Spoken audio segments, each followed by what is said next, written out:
Você tá numa conversa, e aí alguém te diz ali alguma coisa que te incomoda, uma coisa que, sabe, não cai bem. E você sente ali na hora, você sente aquilo, mas você sorri, né? Você muda de assunto, continua educada, continua agradável, continua madura ali naquela conversa, até que a conversa termina. E aí você vai para casa.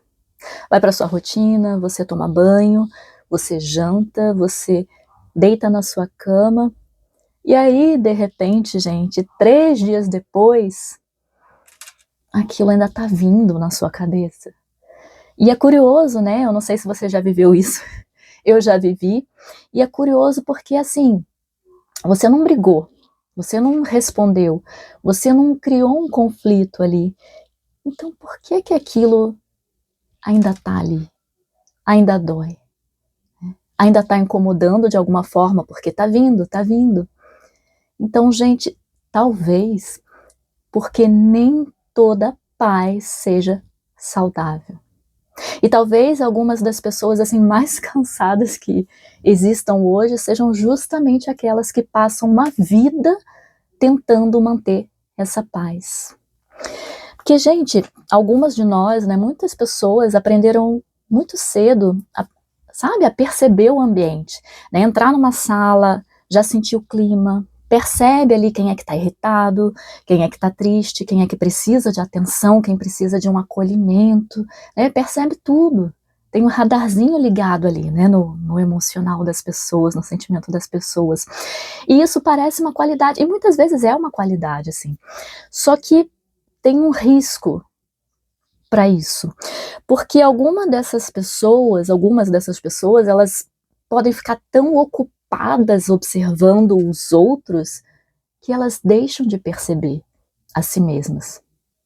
O que eu estou sentindo? Elas sabem exatamente o que é que todo mundo sente, mas elas já não sabem mais o que é que elas próprias sentem. E aí é que acontece uma coisa que é bem interessante, porque elas se tornam especialistas em evitar conflitos.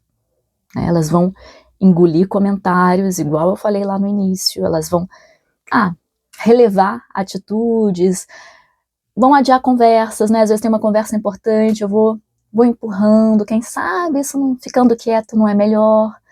Elas vão ceder mais do que elas gostariam, e elas vão fazer isso tudo acreditando que estão preservando a paz. Mas será que estão realmente? Porque tem uma diferença grande, gente, entre paz e ausência de conflito. São coisas muito diferentes. E uma relação sem conflito, ela não é necessariamente uma relação saudável. Às vezes é só uma relação onde ali uma das partes, um dos dois ali desistiu, né, de trazer a própria verdade ali para o jogo, para a relação. E eu vejo isso acontecer bastante, gente. Às vezes eu ouço, né? Ai, não vale a pena falar, não, deixa pra lá. Ai, eu não quero criar problema, eu não quero parecer que eu sou uma pessoa difícil, eu não quero magoar ninguém. E aí, aos poucos, ela vai se tornando cada vez menor ali dentro da própria vida. E não é, ai, que acontece uma coisa gigante, assim, não, são uma sequência de pequenas renúncias ali.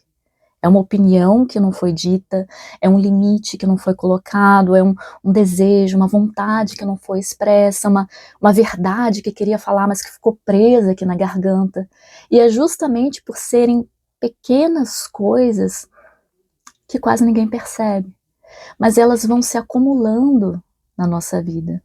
E tem uma pergunta interessante da gente fazer aqui, que é: quem é que está pagando a conta da harmonia? Porque toda harmonia, ela vai ter um custo. Toda harmonia vai ter um custo. Só que a questão é descobrir quem é que está pagando. Porque se as duas pessoas ali numa relação, elas conseguem conviver respeitando as diferenças, isso é maravilhoso, isso é ótimo. Só que quando essa harmonia, ela existe porque uma delas precisa se calar constantemente, isso não é paz. É sacrifício. O Jung, gente, ele dizia que aquilo que a gente não torna consciente, né, vai voltar para a gente como um destino. E eu acredito que aparece que uma coisa parecida com essa, assim, acontece com os conflitos que a gente evita, né? Eles não desaparecem, só que eles, de repente, eles saem da conversa e eles vêm para o corpo, né? Eles saem ali do nosso diálogo e eles podem virar do mental, né? E eles vão virar o quê? Uma ansiedade. Eles não estão na relação, mas vão virar o quê? Um ressentimento. Eu fico remoendo aquilo ali, fico ressentindo, sentindo de novo aquilo várias e várias vezes. Por isso que algumas pessoas, elas estão tão exaustas ali, sem entender por quê, porque elas passam anos administrando tensões e questões que deveriam ter sido expressas. E são anos tentando garantir que ninguém fique, desconfortável, né? Eu tento preservar as relações às custas de quê? De mim mesma. E tem um motivo, gente, para isso, porque dizer a verdade, ela tem um preço, né? Colocar limites vai ter um preço. Você ser autêntica ali, ser quem você é, tem um preço para bancar. Então, quando você começa a dizer não, de repente, alguém se incomoda. Quando você começa a se posicionar, vai ter alguém ali que vai sentir falta da... Cadê a velha fulaninha ali? Cadê ela? Né? Olha como ela tá agora, ela era alguém tão legal, agora ela tá mais, sei lá, tá mais egoísta, tá controladora, tá difícil. E é exatamente aqui que muitas pessoas dão para trás, né? Porque a falsa paz, gente, aquela paz assim imediata, ela tem uma promessa bem sedutora ali pra gente, né? Ela promete uma aprovação rápida, um pertencimento, uma aceitação ali de imediato, só que ela cobra uma coisa muito mais valiosa em troca, que é você. E talvez seja por isso que tantas mulheres, ou tantas pessoas, né, que eu falo mais com mulheres, elas chegam numa determinada fase da vida com uma sensação estranha, porque, a minha vida tá organizada, tá tudo funcionando, só que tem um vazio que eu não sei de onde vem. Tem uma sensação de que eu não sei mais quem eu sou, porque foram tantos anos ou tanto tempo tentando ser quem os outros precisavam que eu fosse, que, né, as pessoas que agem assim acabam perdendo a intimidade com elas mesmas. Então eu queria deixar aqui uma pergunta pra gente, né? A paz que existe hoje na sua vida, ela nasceu da sua maturidade ou ela nasceu do seu medo? Porque são coisas completamente diferentes, né? Uma vai nascer da força, da maturidade vai nascer da força. A outra vai nascer de uma evasão, de uma fuga. Uma vai trazer serenidade, a outra vai trazer o quê? Uma anestesia.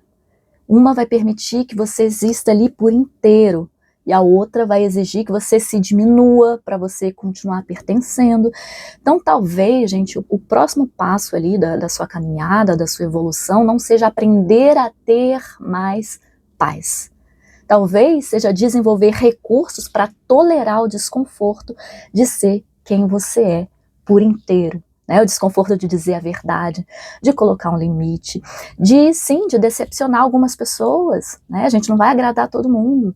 O desconforto ali de existir sem pedir desculpas por existir, porque nem toda paz é saudável. Algumas são só ali um silêncio de uma parte nossa que está calada porque desistiu de ocupar o próprio espaço, de lutar por si mesma. Gente, isso não é paz, isso é ausência de vida. Então, gente, me conta aqui nos comentários, você já percebeu alguma situação em que chamou de paz aquilo que na verdade era um medo, uma coisa que eu estou evitando? E se esse tema fez sentido para você, se inscreve no canal. Toda semana a gente está aqui conversando sobre autoconhecimento, sobre espiritualidade, sobre maternidade emocional, mas sempre com os nossos pés aqui na vida real. Então, um beijo e até o nosso próximo encontro.